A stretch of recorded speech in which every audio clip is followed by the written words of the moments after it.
देश में petrol, diesel और एलपीजी के कीमत में हुआ लगातार बढ़ोतरी के खिलाफ शिवसेना के बस्तर इकाई कतीले प्रदर्शन करे गई और केंद्र सरकार से पेट्रोलियम पदार्थ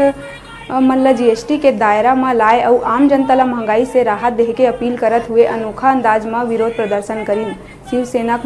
सैनिक मन मानव श्रृंखला बना के पेट्रोलियम मंत्री मुर्दाबाद के नारा लगात विकास खंड मुख्यालय में प्रदर्शन करीन और महंगाई के मुद्दा उठाते हुए शिवसेना विकास खंड मुख्यालय में महंगाई के खिलाफ प्रदर्शन करीन और महंगाई ले आम जनता ला राहत दिवाए बर मांग करीन।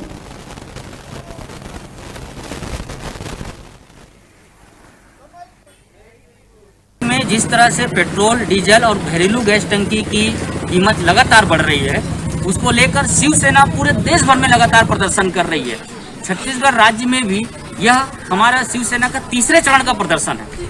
अभी कुछ महीने पहले लॉकडाउन जब लगा था, उससे पहले शिवसेना ने इसी साल मार्च महीने में भी जब गैस टंकियों की और पेट्रोल की कीमत बढ़ी थी तो व्यापक पैमाने पर प्रदर्शन किया था और केंद्र सरकार से यह मांग रखी गई थी कि पेट्रोलियम पदार्थों को, चाहे वो पेट्रोल हो, डीजल हो या गैस टंकी हो, उनको जीएसटी के दायरे में लाए। क्योंकि जीएसटी के दायरे में जब पेट्रोलियम पदार्थों को लाया जाएगा तो 18% का टैक्स इस पर लगेगा और जो मूल कीमत होती है पेट्रोल, डीजल और गैस की, उस पर